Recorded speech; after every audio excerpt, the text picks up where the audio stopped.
প্রিয় viewers, র্যাঙ্কসনেট self কেয়ারে আসলে কি রয়েছে সেটি দেখাতে চলেছি। সেটি হচ্ছে প্রথম অবস্থায় সার্চ করব। র্যাঙ্কসনেট লিখে সার্চ করার পর আমাদের সামনে এরকম একটি ওয়েবসাইট রয়েছে। প্রথম ওয়েবসাইটটিতে প্রবেশ করব।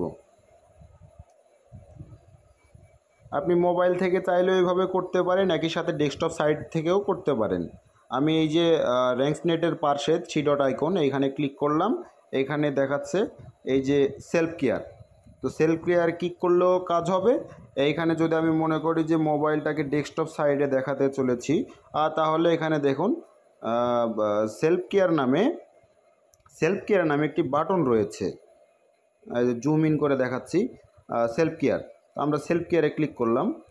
এইখানে নির্ধারিত আমাদের কাস্টমার কেয়ার থেকে বা র্যাঙ্কসনেট প্রতিনিধিরা যারা ইউজার আইডি এবং পাসওয়ার্ড দিয়েছিল, যেটার এগেইনস্টে আমাদের ইন্টারনেটটা চলতেছে বাসায়, পিপিপিওই ইউজার নেম ও পাসওয়ার্ড, তো এটি আমি দিব। আমি এটি একটি গ্রাহকের ইউজার নেম পাসওয়ার্ড দিয়ে দেখানোর চেষ্টা করছি।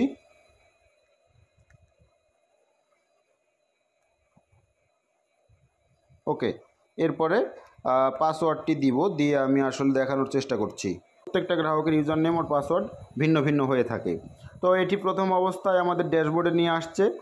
দেখাচ্ছে সেশন টাইমটা হচ্ছে 3 ঘন্টা 51 মিনিট 60 সেকেন্ড ধরে একটানা রাউটারটি চালু রয়েছে এবং র্যাঙ্কসনেটের সাথে কানেক্ট রয়েছে।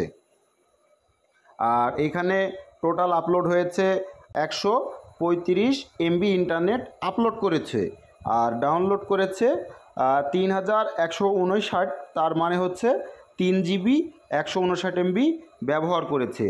এই গ্রাহকটির অ্যাভেলেবেল ব্যালেন্স, অর্থাৎ এইখানে সে রিচার্জ করেছে প্রত্যেক মাসে নির্ধারিত রিচার্জ অ্যামাউন্ট থাকে, যেমন হচ্ছে 500, 525, 600 এইরকম। গ্রাহকটা 5 টাকা বেশি বিল পে করে রাখছে, যার কারণে এখানে ব্যালেন্স 5 টাকা বেশি দেখাচ্ছে।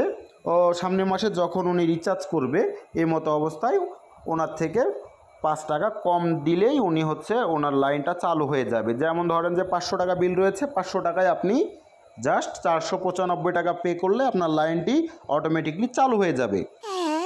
এখানে বাম দিকে আরও 3 ডট মেনু রয়েছে। এখান থেকে আমি ট্যাপ করে দেখব আসলে কি ফিচার্স রয়েছে। আচ্ছা, এইখানে প্রথম অবস্থায় রয়েছে প্রোফাইল। আসলে এটা প্রোফাইলে কি রয়েছে আমরা একটু দেখতে চাই। তাহলে ভিউ প্রোফাইল, এইখানে গ্রাহকের ইনফরমেশন দেখাচ্ছে, গ্রাহকের নাম, অ্যাড্রেস, এনআইডি কার্ডের নাম্বার, মোবাইল নাম্বার ইত্যাদি ইত্যাদি, এবং পিপিওই ইউজার নেম আর পাসওয়ার্ডও রয়েছে। আচ্ছা, আমরা আবারও সেম মেনুতে যাব এবং ভিউ এজেন্ট নামে একটি অপশন রয়েছে, এটি দেখব। ভিউ এজেন্ট মানে হচ্ছে আসলে এটা কোন জেলা বা কোন উপজেলা কোন ডিস্ট্রিবিউটার এগেইনস্টে লাইনটা চলতেছে সেটি। ওকে, এর পরবর্তীতে প্রোফাইল থেকে বেরিয়ে গেলাম কমপ্লেন লিস্ট। আচ্ছা, কমপ্লেন লিস্টটা কি? এখানে ক্রিয়েট টিকিট অপশন রয়েছে। এখানে ঢুকে আপনি আপনার অভিযোগটি সরাসরি র্যাঙ্কসের ডিস্ট্রিবিউশন অর্থাৎ সেন্ট্রাল অফিসে জানাতে পারবেন ঢাকাতে। সেটি করার জন্য ক্রিয়েট টিকিট এইখানে গেলাম।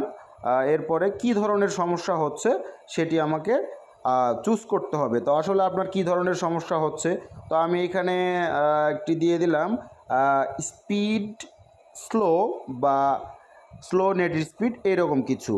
টিকিট সাবমিট করে দিলাম। ওনাদের সাপোর্টের যারা প্রতিনিধি রয়েছে তাদের কাছে মেসেজ আকারে চলে গেছে। আচ্ছা, এখানে আপনি আপনার টিকিট সাবমিট করেছেন, এর পরবর্তীতে দেখতেও পাবেন যে আসলে এইটা ওনারা কি পদক্ষেপটা নিয়েছে আসলে। হ্যাঁ, আচ্ছা, এর পরবর্তীতে রয়েছে ইনভয়েস। আপনি যদি কোনো কর্পোরেট ভবন থেকে ইন্টারনেটটা ব্যবহার করে থাকেন, বা দেখা যায় যে আপনার